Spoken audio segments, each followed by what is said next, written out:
চাকরিহারা শিক্ষক শিক্ষিকাদের বাড়তি 10 নম্বর দেওয়া যাবে না, বাড়াতে হবে শূন্যপদ। একাধিক দাবিতে আবারও পথে এসএসসির নতুন পরীক্ষার্থীরা। বুধবার বৃষ্টির মধ্যেই সল্টলেকের করুণাময়ী থেকে বিকাশ ভবনের দিকে এগোতে থাকেন পরীক্ষার্থীরা, কিন্তু এতজনকে একসঙ্গে বিকাশ ভবনে যেতে বাধা দেয় পুলিশ। এরপরই পুলিশের সঙ্গে তর্কাতর্কিতে জড়িয়ে পড়েন তারা। এরপরেই অবস্থান বিক্ষোভ চালিয়ে যাওয়ার সিদ্ধান্ত নিয়েছেন শিক্ষার্থীরা। বিক্ষোভকারীরা 2025-এর এসএসসির নবম, দশম এবং একাদশ, দ্বাদশ শ্রেণীর শিক্ষক শিক্ষিকা নিয়োগের পরীক্ষায় বসেছিলেন প্রথমবার। বিক্ষোভকারীদের প্ল্যাকার্ডে লেখা ছিল, স্বচ্ছতার সঙ্গে নিয়োগ হোক, বাংলার শিক্ষাকে ধ্বংস হতে দিচ্ছি না, দেব না। স্লোগান ওঠে, বৈষম্য চলবে না। তাদের বক্তব্য, 2012-র পর 2016 সালের পুরো প্যানেল বাতিল হয়। সেই নিরিখে প্রচুর শূন্যপদ থাকার কথা, কিন্তু 25,726টি শূন্যপদ রয়েছে। 10 থেকে 12 তারিখের নিরিখে একেবারে ন্যূনতম। এতগুলো শূন্যপদ কোথায় গিয়েছে সংখ্যা প্রকাশের দাবি জানিয়েছেন বিক্ষোভকারীরা।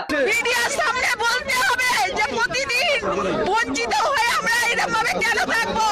একটা দল 1.5 বছর চাকরি করে ফেললো, আমরা কেন সেই বঞ্চিত, কেন রাস্তায়, কেন আজকে এখানে এসেছি এটা বলতে হবে। কেন আমরা এরকম ভাবে হারে যাচ্ছি?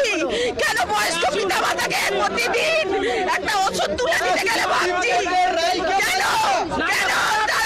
একটা এসি রুমে বসে আমাদের এই মতো অনাহার মানুষগুলোর দিকে তাকিয়ে দেখছে না? 11 বছর আগে ডেট দিয়েছিলাম, তার আজ পর্যন্ত আমরা নিয়োগ পেলাম না।